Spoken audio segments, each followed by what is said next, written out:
Na mesma entrevista na qual falou sobre Sérgio Moro, tema tratado aqui no primeiro bloco, o presidente Jair Bolsonaro disse que vai corrigir a tabela do imposto de renda pela inflação. Segundo o presidente, o ministro da Economia, Paulo Guedes, foi orientado para que o governo faça a correção da tabela do imposto de renda. Ainda na área de impostos, Bolsonaro afirmou que o governo vai tentar fazer a reforma tributária, mas acrescentou que está falando, abro aspas, para o pessoal não entrar muito a fundo, porque quando querem entrar para resolver, fica aquela história de remendo novo em calça velha, foi a expressão usada pelo presidente. Diante das dificuldades enfrentadas pelo governo em algumas votações e da necessidade de amplo apoio para a aprovação da reforma, Bolsonaro justificou com a ausência de uma base governista no Congresso.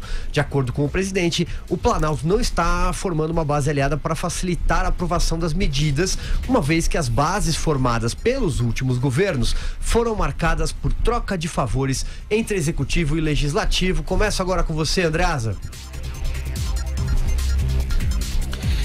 Silvio, esse negócio do imposto de renda, como cidadão, eu acho correto, né? Porque do modo como está hoje, sem a correção inflacionária, é lesivo para o contribuinte, no final das contas, né? É como se fosse um aumento de receita artificial para o Estado. Fazendo a correção, ao que me parece, me digam se eu estiver errado, isso representaria uma queda de arrecadação para a União, por outro lado, o que me parece ruim para os planos do governo, ruim para o Paulo Guedes, né? Tem a questão fiscal, querendo gastar menos, mas sem comprometer as receitas, pelo menos não por enquanto. Tem uma reforma tributária adiante para tratar disso, que talvez possa contemplar essa ideia. Me parece não ser o momento de discutir isso, politicamente falando, mas é a palavra do presidente, a ordem do presidente, o Ministério da Economia vai ter que rebolar para atender. E aí, Vera Magalhães, sua leitura? Pois é, Silvio, o problema dessa promessa, que é uma promessa de campanha, é que você veste um santo para despir outro. Você promete corrigir a tabela do imposto de renda pela inflação, que teoricamente é algo desejável, que teoricamente pode agradar a classe média, só que você tem um impacto na arrecadação previsto no ano que vem, caso se faça isso, de 50 bilhões de reais. E é uma arrecadação que já está em queda. E por que ela está em queda? Porque a economia não está reagindo. Então, a expectativa de receita desse ano está em 26 bilhões menor do que o previsto no orçamento. E os gastos estão 36 bilhões maiores. Essa disparidade é que levou ao corte de receitas, o contingenciamento tão famoso, do início desse ano, da ordem de 30 bilhões. E não está fora do horizonte um novo contingenciamento de valor semelhante caso a economia não reaja, não melhore e a arrecadação não suba. Então, como com um cenário desta ordem, que você está tendo de tirar água com balde para o navio não ir a pique, você promete corrigir o IR pela inflação, a tabela do IR, e levar a uma queda adicional de arrecadação de 50 bilhões. A conta não fecha. Então, não pode ser, neste caso, o Bolsonaro a recomendar algo ao Paulo Guedes. Precisa ser o inverso. O Paulo Guedes a dizer: olha, presidente, lembra aquelas nossas conversas em que o senhor dizia que não entende de economia, que eu sou o seu posto Ipiranga, e que o senhor iria me ouvir em todas as coisas? Então, deixa eu mostrar aqui umas continhas para o senhor. Conta não fecha. A promessa de campanha vai ter de esperar um pouco mais. Vai ter de esperar o quê? A reforma da Previdência, para dar previsibilidade ao fiscal, a arrecadação entrar num eixo melhor e a economia voltar a crescer, justamente para que se possa arrecadar mais. Falar também em reforma tributária num contexto de tamanha desorganização fiscal, em que o governo tem de enxugar gelo na arrecadação, é falar numa quimera. Aí eu concordo com ele. É você botar um remendo novo numa calça velha. Mas assim é também essa promessa de corrigir o IR pela inflação, porque você vai despir o santo da arrecadação. Alexandre, suas considerações. Olha, eu vou fazer um argumento mais geral. Primeiro que o imposto de renda é o imposto que o liberal clássico menos gosta, né? É o mais intrusivo na vida do cidadão, é o que dá mais trabalho, não só para declarar, como para arrecadar.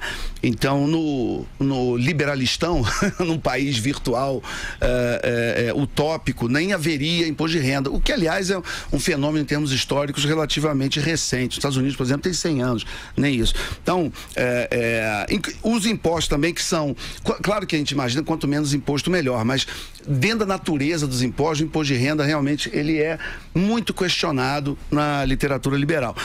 Em relação aos impostos que incidem sobre as cadeias produtivas, eles normalmente tiram a eficiência da economia também, tornam todo o processo mais caro, menos eficiente, a economia no geral menos competitiva. Por isso que, se é para ter algum imposto, costuma se defender, pelo menos do ponto de vista liberal, o imposto sobre consumo, né? Basicamente por dois motivos. Primeiro, pela facilidade de arrecadação. Você está comprando ali, na hora que você compra, você já recolhe ali o imposto.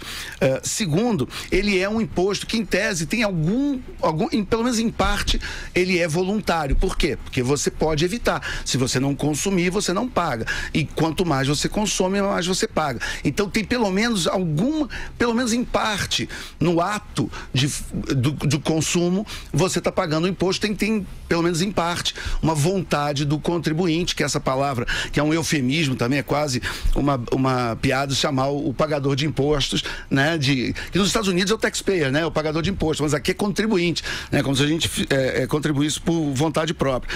E também, por último, o imposto sobre consumo, ele é didático, né? Principalmente quando ele vem discriminado na nota que você comprou, você vê quanto está pagando de imposto, e aquilo normalmente gera no consumidor / pagador de imposto a noção de quanto que ele está pagando para comprar o produto que ele quer, o serviço que ele quer, e quanto que ele está dando para o governo, o que ajuda também a criar a consciência no cidadão de que ele deve cobrar por um melhor retorno de impostos e menos impostos na sociedade. Dito isso, é claro que se você corrigir imposto de renda, você tenta ir na direção de uma certa justiça tributária ou fiscal, seja o que for, e também não há uma relação direta entre diminuição de alíquota de imposto e diminuição de arrecadação. Tem aquela discussão da chamada curva de Laffer, onde você tem um ponto na curva ali da alíquota. Se você cobrar muito pouco, realmente tem uma queda de arrecadação,